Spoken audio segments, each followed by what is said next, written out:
কোরআনের দিকে চলে আসো, আল্লাহর নবীর দিকে চলে আসো। যদি আল্লাহ আল্লাহর রাসূলের দিকে চলে আসো, তাহলে তোমার সব সমস্যার সমাধান করে দিবেন কে?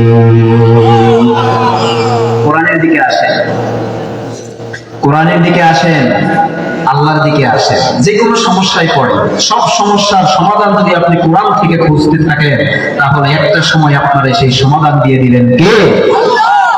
এর জন্য রব্বুল আলামিন বলেন, ফাইন তানাযাতুম ফি শাইইন ফারুদ্দুহু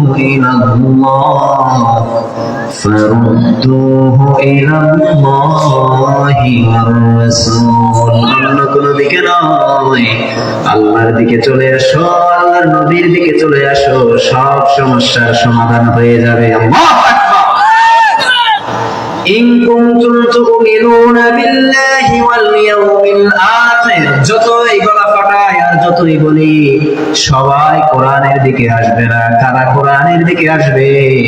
রব্বুল আলামিন বলেন, যারা ঈমান এনেছে, যারা নেক আমল করেছে, ঈমান এনেছে আর কিয়ামতের দিবসের প্রতি বিশ্বাস করে, কোরআনের দাওয়াতটা তাদের কাছে যাওয়ার সঙ্গে সঙ্গে তারা কোরআনের দাওয়াতকে গ্রহণ করবে। সুবহানাল্লাহ। তাহলে আমরা কি ঈমান এনেছি না?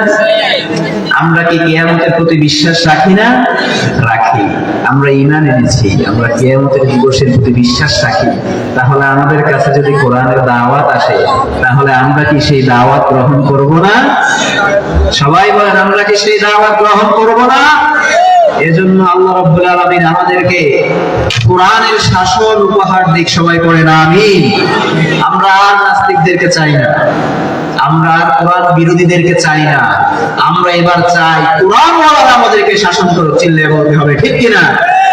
এজন্য রব্বুল আলামিন একটা দোয়া শিখিয়ে দিয়েছেন, রব্বানা হাব লানা মিন আজওয়াজিনা ওয়া যুররিয়াতিনা কুররাতা আ'য়ুনিন ওয়াজআলনা লিলমুত্তাকিনা ইমামা। আপনি আমাদেরকে এমন ইমাম দেন যে ইমামের মধ্যে রয়েছে তাকওয়া, যে ইমামের মধ্যে আছে আল্লাহর ভয়। আগে আমরা আল্লাহর কাছে কয়েকটা জিনিস চেয়েছি, আল্লাহ আপনি আমার এমন স্ত্রী দেন, এমন সন্তান দেন যার দিকে তাকালে আমার চক্ষুটা, আমার হৃদয়টা শীতল হয়ে যায়। এরপরে আমরা আবার আল্লাহর কাছে আরেকটা জিনিস চেয়েছি, সেটা হচ্ছে ওয়াজআলনা লিল মুত্তাকিনা ইমামা। আল্লাহ যেমন তেমন ইমাম, যেমন তেমন নেতা আপনি আমাদেরকে দিয়েন না, আমাদেরকে এমন নেতা দেন যেই নেতার মধ্যে রয়েছে তাকওয়া। সুবহানাল্লাহ পড়ে। যেই নেতা হবে ওমরের মতো, যেই নেতা হবে আবু বকরের মতো, যেই নেতা হবে ওসমানের মতো, যেই নেতা হবে সাইয়েদনা আলীর মতো, যিনি ছিলেন বিশ্বনবীর জামাতা। আল্লাহু আকবার। এরকম সোনালী অতীত যদি আমাদের ফিরে আসে, দেশের মধ্যে কোনো অভাব থাকবে? এরকম শাসক যদি থাকে, দেশের মধ্যে কোনো অভাব থাকবে না। এখন তো দেশের মধ্যে অভাব, কারণ যারা আমাদেরকে শাসন করবে তাদের পকেটই খালি, তাদের পকেটটা ভরার জন্য তারা ব্যস্ত হয়ে আছে। কি বলেন, ঠিক না? দেশের উন্নতি হবে কোত্থেকে? এজন্য মুত্তাকি ইমাম যদি আসে, মুত্তাকি নেতা যদি আসে, যে জনগণের চিন্তা করবে, এমন নেতা আসলে দেশের মধ্যে শান্তি তৈরি করে দিবেন কে? এজন্য আমরা চাই আমাদের নেতা হবে ওমরের মতো, ঠিক কিনা?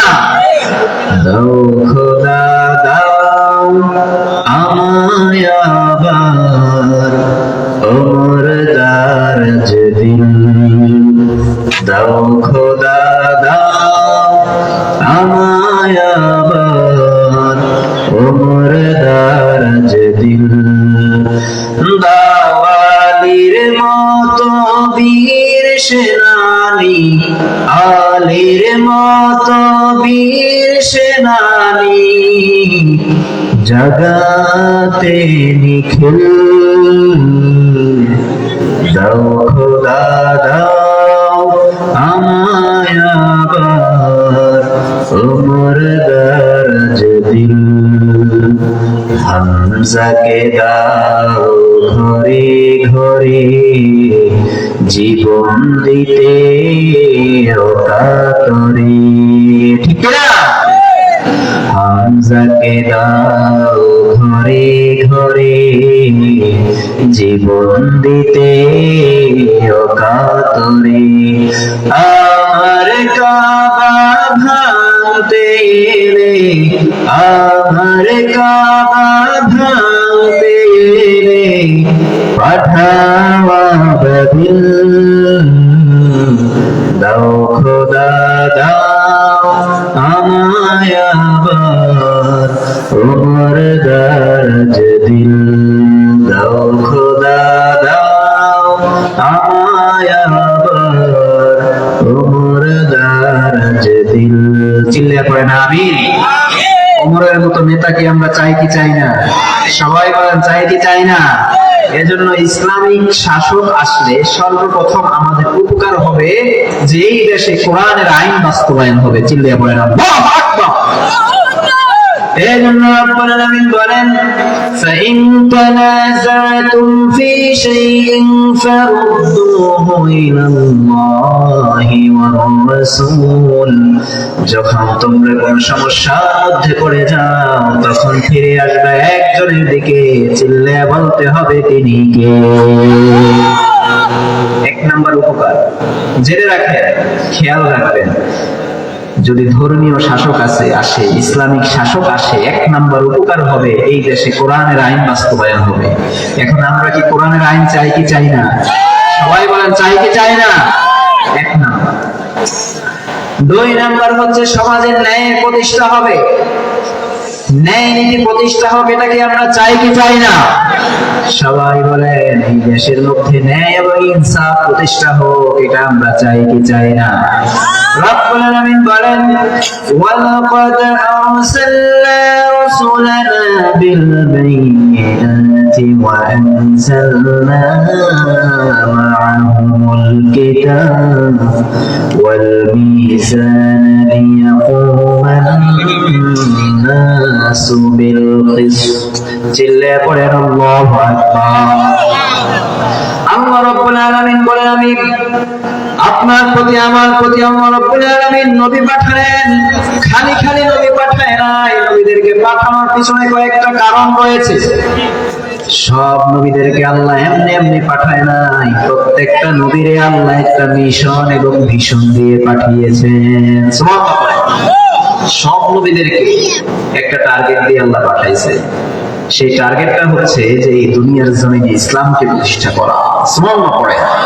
সবার প্রচেষ্টা ছিল এই দুনিয়ার জমিনে ইসলামকে প্রতিষ্ঠা করা। এই দুনিয়ার জমিনে ইসলাম প্রতিষ্ঠা করতে সব নবী রাসূল এসেছেন। সুবহানাল্লাহ পড়ে। আমাদের নবীও ব্যতিক্রম নয়। আমাদের নবীও এই দেশের মধ্যে বিশ্বের মধ্যে এসেছেন ইসলাম প্রতিষ্ঠা করার জন্য। হুয়াল্লাযী আরসালা রাসূলাহু বিল হুদা ওয়া দীনিল হক লিইয়ুযহিরাহু আলাদ-দীনি কুল্লি। আল্লাহ বলে আপনারে আমি এমনি এমনি পাঠাই নাই, আপনি হলেন এমন নবী যেই নবীরে পাঠানোর জন্য একটা উদ্দেশ্য হলো আপনি সব ধর্মের উপরে ইসলাম ধর্মকে বিজয়ী করবে। ইসলাম আসার সঙ্গে সঙ্গে সব ধর্ম বাদ। ইসলামটা হচ্ছে এমন একটা ধর্ম যেই ধর্মটা আবির্ভাব হওয়ার পরে সব ধর্ম রহিত হয়ে গেছে। আল্লাহু আকবার। কেমন ধর্ম আমরা পেয়েছি? ইসলাম সর্বশ্রেষ্ঠ ধর্ম, কোরআন সর্বশ্রেষ্ঠ কিতাব, আমাদের নবী সর্বশ্রেষ্ঠ নবী। সুবহানাল্লাহ পড়ে আলহামদুলিল্লাহ পড়বেন না? যে এমন নবী পেলাম যে নবী সর্বশ্রেষ্ঠ, এমন কোরআন পেলাম যে কোরআন হচ্ছে সর্বশ্রেষ্ঠ আসমানি কিতাব, এমন ধর্ম পেলাম যে ধর্ম পূর্বের সব ধর্ম থেকে শ্রেষ্ঠ।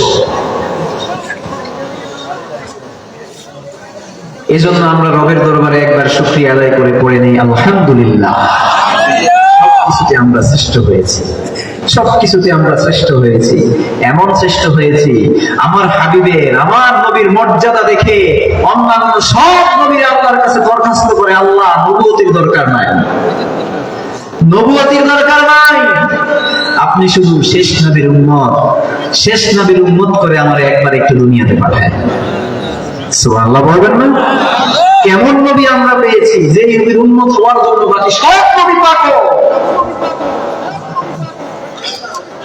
সেই নবীর উম্মত হয়েছে আমরা বিনা দরখাস্তে, সেই নবীর উম্মত হয়েছে আমরা কোনো দরখাস্ত ছাড়া। আলহামদুলিল্লাহ করেন। আমার নবী হচ্ছে এমন নবী যেই নবীর উম্মতের আগে কোন নবীর উম্মত জান্নাতে যেতে পারবে না। আল্লাহু আকবার।